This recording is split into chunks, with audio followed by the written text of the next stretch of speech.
Assalamualaikum warahmatullahi wabarakatuh. Pada video kali ini kita akan membahas kembali soal latihan dan prediksi Olimpiade Madrasah Indonesia atau OMI ya untuk fisika jenjang MA. Di video sebelumnya kita sudah membahas sampai nomor 10, jadi video ini kita akan lanjutkan dari nomor 11. Oke, kita lihat soalnya nomor 11. Allah Subhanahu wa taala dalam Quran surah Yunus ayat 5 berfirman, "Huwallazi ja'ala syamsa dhiya'an wal qamara nura." Jadi artinya adalah dialah yang menjadikan matahari bersinar dan bulan bercahaya. Salah satu pemanfaatan cahaya matahari adalah pada kalkulator tenaga matahari. Sebuah kalkulator menggunakan panel surya dengan ukuran 4 cm kuadrat, bekerja pada tegangan 3 volt dan arus 0,2 mA. Jika panel surya mampu mengubah 20% energi cahaya menjadi energi listrik, maka intensitas cahaya minimal yang diterima panel surya adalah titik-titik. Oke, jadi soal ini sebenarnya soal tentang transfer atau transformasi energi ya, perubahan energi dari energi cahaya dari matahari menjadi energi listrik ya. Jadi dari deskripsi soal bisa kita tuliskan bahwa 20% energi cahaya itu akan diubah menjadi energi listrik. Maka bisa kita tulis seperti ini ya. Jadi 20% dari energi matahari atau kita tulis sebagai energi cahaya gini ya, atau energi matahari ini sama dengan energi listrik. Nah, berarti bisa kita tuliskan 20% adalah 0,2 dari energi matahari atau energi cahaya sama dengan persamaan untuk energi listrik itu adalah daya listrik dikalikan waktu ya. Jadi kita tulis ini energi listrik atau EL gini ya, itu sama dengan daya dikalikan waktu. P adalah dayanya, T-nya adalah waktunya. Kemudian daya listrik itu memiliki persamaan tegangan listrik atau voltase dikalikan arus listriknya dikalikan dengan waktu. Berarti energi listrik bisa kita tuliskan dalam bentuk V kali I kali T. Kita tulis di sini berarti EL-nya adalah V dikalikan I dikalikan dengan waktu. Maka energi matahari atau EM itu akan sama dengan V dikali I dikali T. Oke, kita langsung masukkan angka-angkanya ya. Jadi V dikalikan I, V-nya adalah 3 volt. Jadi kita tulis 3 dikalikan arusnya adalah 0,2 mA ya. Di sini masih miliampere, kita ubah ke ampere. Jadi bisa kita tulis 0,2 mili itu berarti per 1000 ya, atau 10 pangkat negatif 3. Oke, kita tambahkan dulu untuk garisnya. Kemudian kita kalikan dengan waktu. Kita belum tahu waktunya, kita biarkan T dibagi dengan 0,2 juga ya. Jadi yang 0,2 di sini kita hitung sekalian 0,2 sehingga 0,2-nya boleh kita coret ya. Maka bisa kita tulis energi matahari itu sama dengan 3 dikali 10 pangkat min 3T. Atau kita susun ulang dalam bentuk seperti ini. Energi matahari dibagi dengan T itu sama dengan 3 dikali 10 pangkat negatif 3. Nah, perhatikan kalau kita memiliki bentuk energi dibagi dengan waktu, maka tidak lain adalah daya ya. Jadi energi dibagi waktu sama dengan P. Berarti yang bentuk yang kiri ini adalah daya matahari atau PM, kita tulis sama dengan 3 kali 10 pangkat min 3. Satuannya apa di sini? Satuannya adalah joule per detik atau per sekon. Karena semuanya sudah kita hitung dalam satuan SI. Nah, padahal pertanyaannya bukan mencari daya tapi mencari intensitas cahaya, minimal intensitas matahari ya. Maka kita gunakan persamaan intensitas. Yang namanya intensitas apapun itu ya, kecuali intensitas yang besaran pokok ya. Jadi intensitas itu definisinya adalah daya dibagi dengan luas. Jadi P dibagi dengan A. Nah, berarti intensitasnya bisa kita hitung dengan membagi daya matahari ini dibagi dengan luas untuk panel suryanya, yaitu 4 cm kuadrat. Maka kita bisa tulis ulang di sini bahwa intensitas yang diperlukan minimal sama dengan daya matahari, yaitu 3 kali 10 pangkat min 3. Satuannya adalah joule per second, dan joule per second itu nama lainnya adalah watt ya. Jadi ini adalah sudah dalam satuan watt. Kemudian kita bagi dengan luasnya. Luasnya di situ tertulis 4 kali 10 pangkat 4 cm kuadrat, atau bisa kita tulis 4 kali 10 pangkat min 4. Satuannya sudah dalam meter kuadrat. Sehingga kita punya bentuk 10 pangkat min 3, 10 pangkat min 4 jadi 10 pangkat min 1 ya di sini. Berarti min 1-nya naik jadi 30 per 4. Nah, 30 per 4 itu sama dengan 15 per 2, 7,5 ya. Jadi 7,5 satuannya sudah watt per meter kuadrat. Maka jawabannya adalah yang opsi D, seperti itu. Kita lanjutkan soal berikutnya. Sebuah pesawat terbang dengan massa total 40 ton bergerak di runway dari keadaan diam. Saat tinggal landas, pesawat mempunyai kecepatan 200 meter per sekon dan jarak yang ditempuh saat tinggal landas adalah 1 km ya. Pada saat itu angin bertiup dari arah berlawanan sehingga memberikan gaya gesek sebesar 80.000 Newton. Tentukan kecepatan tinggal landas pesawat jika tidak ada angin yang bertiup. Oke, jadi kita misalkan gambarkan pesawat yang akan tinggal landas seperti ini ya. Kemudian pada saat awalnya, posisi awalnya dia memiliki kecepatan sama dengan 0 ya. Kemudian pesawat ini tentu saja memiliki gaya dorong mesin ya. Jadi kita gambarkan misalkan gaya dorong mesinnya pasti ke arah depan. Di sini kita buat misalkan F dorongnya atau F thrust ya. F mesin di sini yang kita nanti sebut sebagai F gitu aja ya. Jadi F mesin nanti kita tuliskan sebagai F. Kemudian dia akan mengalami gaya hambat yang arahnya berlawanan. Nah, gaya hambatnya kita tulis sebagai F kecil gitu aja ya, atau gaya gesek di sini. Jadi ada gaya thrust mesin, gaya dorongnya, dan gaya hambatnya. Nah, gaya hambatnya ini didapatkan dari angin atau udara ya di sini. Nah, sekarang kita akan hitung dulu berapakah gaya mesin yang dihasilkan oleh pesawat ini. Sebelum kita akan menghitung pada saat tidak ada angin, maka pesawat untuk bisa lepas landas pasti dia membutuhkan gaya dari mesin kan. Sehingga kita bisa masukkan persamaan untuk dinamikanya atau hukum Newtonnya ya. Jadi kita bisa tuliskan di sini untuk hukum Newtonnya adalah pada saat ada angin ya, kita tulis dulu ada angin, maka akan berlaku resultan gaya itu sama dengan M dikalikan A. Resultan gayanya adalah gaya dorong pesawat F dikurangi gaya geseknya itu F kecil sama dengan massa pesawat dikalikan percepatannya. Oke, sebut ini jadi persamaan yang pertama. Di sini kita belum mengetahui nilai dari percepatan pesawatnya. Kita bisa hitung percepatan pesawat itu dengan menggunakan persamaan GLBB ya. Jadi kita bisa pakai VT kuadrat sama dengan V0 kuadrat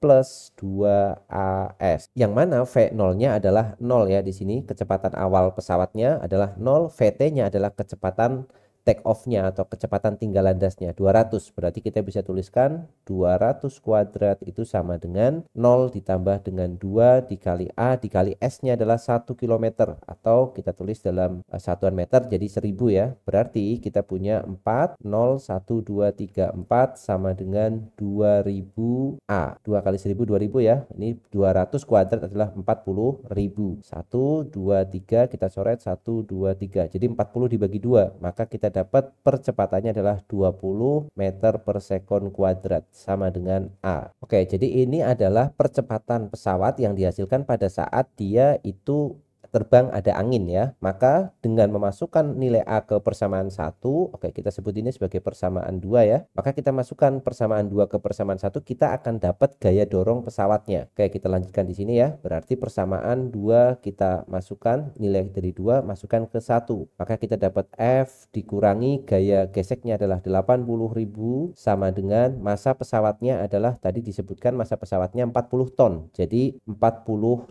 kg. 40 1, 2, 3 dikalikan A-nya adalah 20. Nah, A-nya sama dengan 20. Oke, kita kurung seperti ini.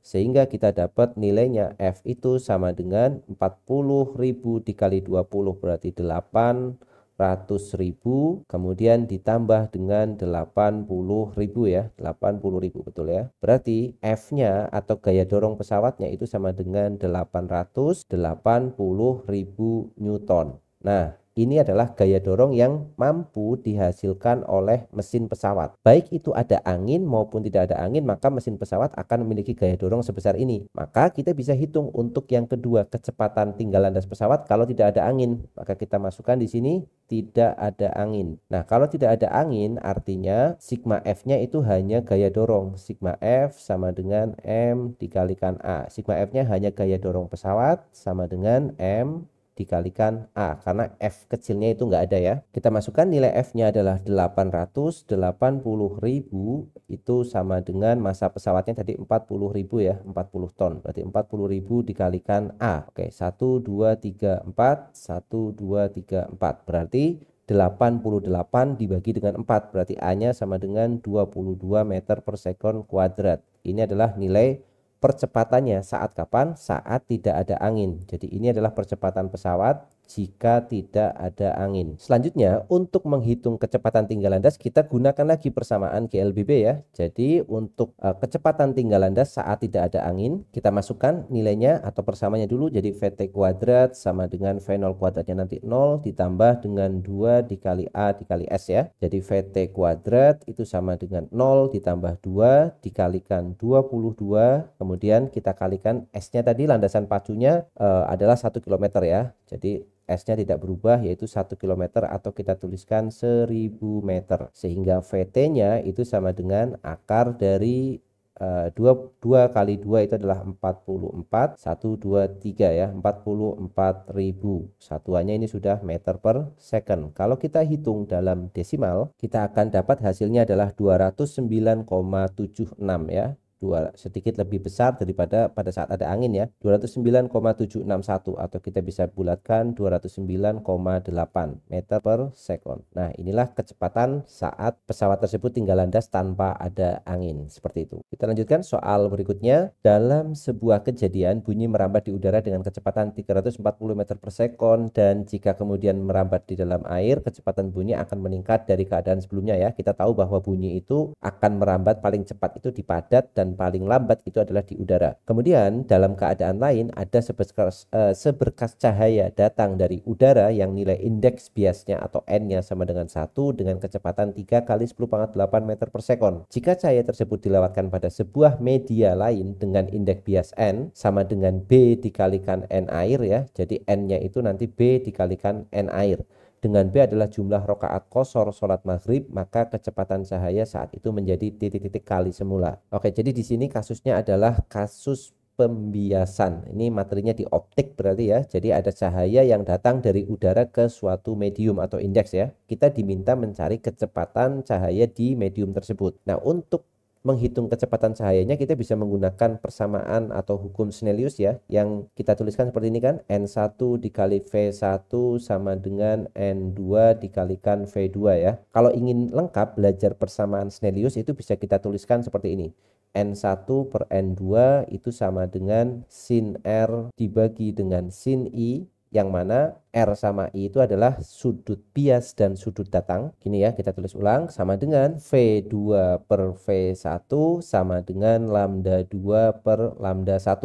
Nah, ini persamaan yang lengkap jika kita ingin mengetahui hubungan antara N itu adalah indeks bias di sini. N itu menyatakan indeks bias, kemudian sin R dan sin I ini masing-masing sudut bias. Kemudian yang ini I itu adalah sudut datang, dan V di sini adalah kecepatan. Ya, V itu adalah kecepatan, dan lambda di sini adalah panjang gelombang. Panjang gelombang. Nah, sekarang yang akan kita pakai itu hanya hubungan antara indeks bias dengan kecepatan saja, yaitu N1 N2 V2 V1 ya. Atau kalau kita cross kali silang ini N1 V1 sama dengan N2 V2 seperti yang kita tulis di sini. Nah, sekarang makna 1 dan 2 itu apa? 1 itu adalah cahaya itu berasal dari mana, sedangkan 2 itu cahaya mau menuju kemana kan? Dari sini cahayanya berasal dari udara, maka N1-nya itu adalah N udara, V1-nya adalah kecepatan cahaya di udara, sama dengan N2-nya berarti N medium, V2-nya adalah kecepatan cahaya di medium. Kita tulis Nm dan Vm. Lalu kita masukkan nilainya. Untuk N udara sendiri itu sama dengan 1 nilainya ya. Jadi N udara itu 1, kecepatan cahaya di udara adalah 3 kali 10⁸. Oke, karena yang dicari bukan nilai tetapi berapa kali semula, kita tulis saja di sini tetap dalam bentuk V udara ya. VU sama dengan, VU itu maksudnya kecepatan cahaya di udara. Kemudian N medium adalah B dikalikan N air. Oke, kita tulis dulu di sini. N medium itu sama dengan B dikalikan N air. N airnya sudah diketahui yaitu 4/3. Sedangkan apa itu B? B itu adalah jumlah rakaat qashar sholat maghrib ya. Jadi maghrib itu normalnya 3. Kalau dikosor maghrib itu tidak bisa dipersingkat lagi. Berarti jumlah rakaat qashar sholat maghrib itu ya tetap 3 ya. Jadi kalau kita melakukan jamak qashar maghrib dan isya, maka maghribnya tetap 3, isyanya bisa dikosor menjadi 2. Berarti B itu tetap rakaat sholat maghrib pada umumnya yaitu 3. Ini kita coret. Berarti N mediumnya sama dengan 4. Sehingga ini kita bisa tulis 4 dikalikan V di medium. Yang berarti V medium itu adalah 1/4 V udara. Ini sama dengan V medium. Maka kalau pertanyaannya kecepatan cahaya saat itu menjadi titik-titik kali semula, ya pasti jawabannya adalah 1/4 kali semula. Seperti itu. Kita lanjut soal berikutnya. Allah Subhanahu wa taala berfirman, dan sangkakala pun ditiup, maka matilah semua makhluk yang ada di langit dan di bumi kecuali mereka yang dikehendaki Allah. Kemudian ditiup sekali lagi sangkakala itu, maka seketika itu mereka bangun dari kuburnya menunggu keputusan Allah. Quran surah Az-Zumar ayat 68. Ayat di atas sangat relevan dengan bunyi yang manusia dengarkan setiap hari. Suara bisa terdengar lebih pelan dan lebih keras sesuai dengan pergerakan relatifnya terhadap sumber suara. Sebuah sebuah mobil ambulan dalam keadaan dia menyalakan sirine dengan frekuensi 100 Hz. Ambulan kemudian bergerak dengan kecepatan konstan 36 km per jam berlawanan dengan mobil A. Jika frekuensi sirine yang terdengar oleh mobil A adalah 80 Hz dan kecepatan bunyi di udara adalah 340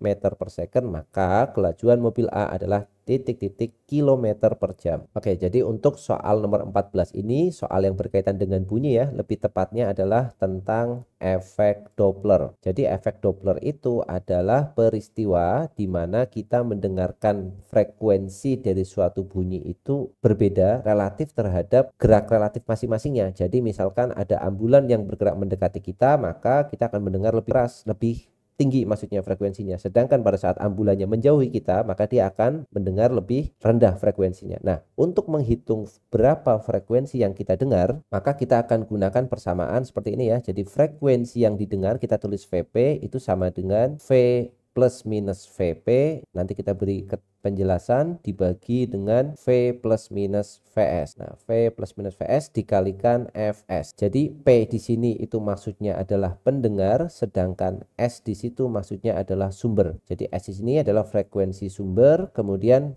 Fp berarti frekuensi yang didengar, ini frekuensi sumber.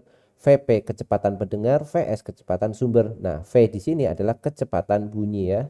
Jadi V-nya adalah kecepatan bunyi di udara. Kemudian di sini kita perhatikan ada dua tanda yaitu plus dan minus ya, ada plus minus. Maka untuk menentukan mana yang positif mana yang negatif kita akan gunakan seperti ini ya. Jadi kalau kita punya P kemudian kita punya S di sini. Pendengar sumber. Oke, kita akan geser dulu sumbernya ke sini. Ada pendengar, ada sumber. Yang pertama, kalau pendengar mendekati sumber berarti VP-nya positif ya. Jadi kalau pendengar nih kita tuliskan pakai anak panah saja, pendengar mendekati sumber berarti di sini VP positif. Sebaliknya, jika pendengar itu menjauhi sumber berarti ke arah kiri sana, maka di sini nilai VP-nya dia bernilai negatif. Sebaliknya, untuk sumber jika sumber mendekati pendengar seperti ini ya, atau kita urutkan dulu untuk sumber menjauhi pendengar berarti di sini VS bernilai negatif. Sumber menjauhi pendengar maka dia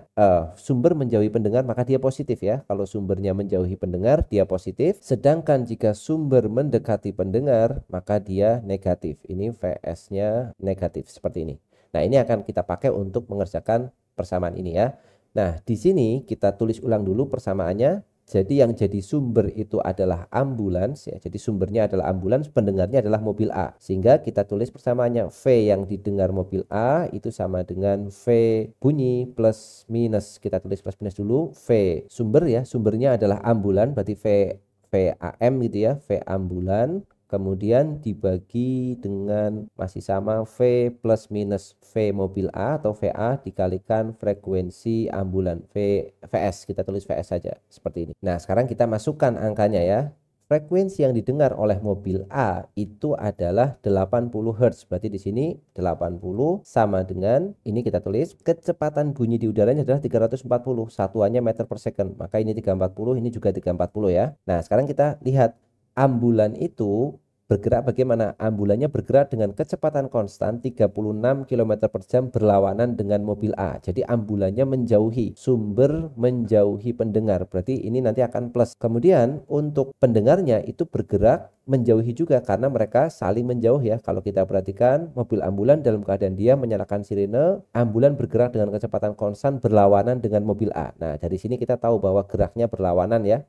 Berarti kalau mobil A-nya pendengarnya misalkan ke kiri, maka ambulannya ke kanan seperti ini. Berarti VP-nya negatif, VS-nya positif. Maka yang di atas ini kita tulis negatif, yang di bawah positif. Sekarang tinggal kita masukkan ya. Yang kita cari adalah kecepatan dari mobil A. Nah, mobil A itu adalah, oh maaf, ini terbalik ya. Ini harusnya V pendengarnya itu mobil A, kemudian V yang bawah itu ambulan ya. Jadi V yang bawah ini adalah V ambulan. Dan V ambulannya itu 36 km per jam nih, satuannya masih kilometer per jam. Jadi VAM-nya kita tulis dulu, V ambulan itu sama dengan 36 km per jam ya. Kita ubah dalam meter per second, jadi akan dapat 36.000 dibagi 3.600 atau sama dengan 10 meter per second ya. 1 km 1000 meter, 1 jam 3.600 second. Berarti di sini ambulannya adalah 10 meter per second. VA-nya kita cari kelajuan mobil A. dikali dengan kecepatan frekuensi sumber. Sumber itu berarti frekuensi dari ambulan, yaitu 100 Hz. Ini kita tulis dulu 100. Nah, sekarang tinggal kita kerjakan. Kita bisa bagi dulu ya kedua ruas dengan 10 ya, maka ini habis,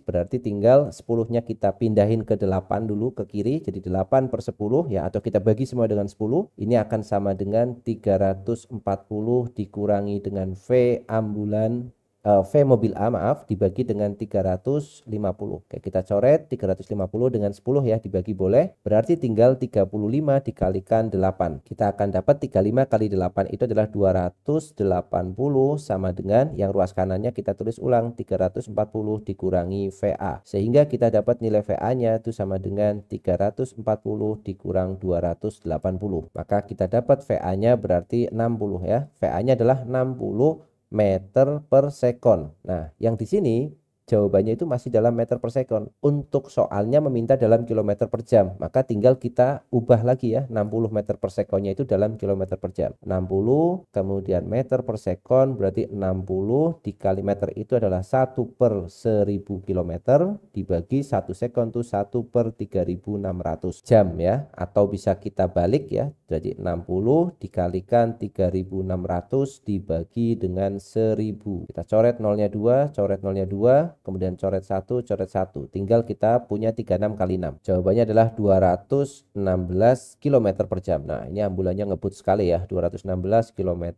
per jam. Seperti itu. Oh, ini kecepatan mobil A ya, bukan kecepatan ambulan. Jadi sangat cepat seperti itu. Kita lanjutkan soal berikutnya. Saat mengendarai di belakang mobil yang melaju dengan kecepatan 3 meter per sekon, kalian perhatikan bahwa salah satu ban mobil memiliki tonjolan setengah bola kecil di tepinya seperti terlihat pada gambar. Jika jari-jari ban mobil adalah 0,3 meter dan gerakan benjolan dianggap harmonik sederhana, jadi gerak harmonik sederhana itu seperti gerak osilasi ya, maka pertanyaannya adalah periode osilasi benjolan tersebut adalah titik-titik. Oke, jadi yang pertama kita memiliki kelajuan mobil ya. Jadi kelajuan mobil itu V, ini 3 meter per second. V-nya kita tulis dulu yaitu 3 kemudian meter per detik atau 3 meter per second. Kemudian kita tahu juga bahwa radius ban atau jari-jari bannya adalah 0,3 meter. Berarti dari posisi atas di sini ya Oke, bannya kita akan lihat tampak dari samping saja supaya mudah melihatnya. Oke, kita gambar sini ya. Misalkan bannya kita buat seperti ini. Nah, kita lihatnya dari tampak samping ya. Maka ban itu memiliki kecepatan yaitu sebesar 3 meter per second. Kita gambar seperti ini. Ini adalah V-nya. Kemudian dia punya jari-jari atau radius di sini. Nah, radiusnya adalah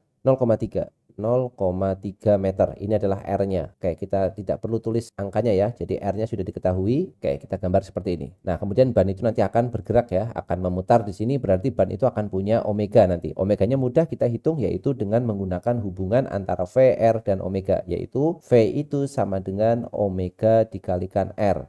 Di mana V-nya adalah 3, omeganya kita hitung R-nya 0,3 ya. 0,3 maka omeganya adalah 3 dibagi 0,3. Berarti kita dapat omeganya adalah 10. Berarti ya 10 satuan dari omega itu adalah radian per second. Nah, sekarang kita sudah tahu nilai dari omega. Yang dicari adalah periodenya. Maka tinggal gunakan atau kita pakai relasi antara omega dan periode. Kita tahu bahwa nilai omega itu sama dengan 2pi dibagi periode. Berarti nilai periodenya itu sama dengan 2pi dibagi dengan omega. Nah, karena di sini jawabannya desimal semua, maka pi-nya kita akan gunakan pendekatan 3,14 ya. Maka T-nya itu akan sama dengan 2 dikali 3,14 dibagi dengan omeganya adalah 10.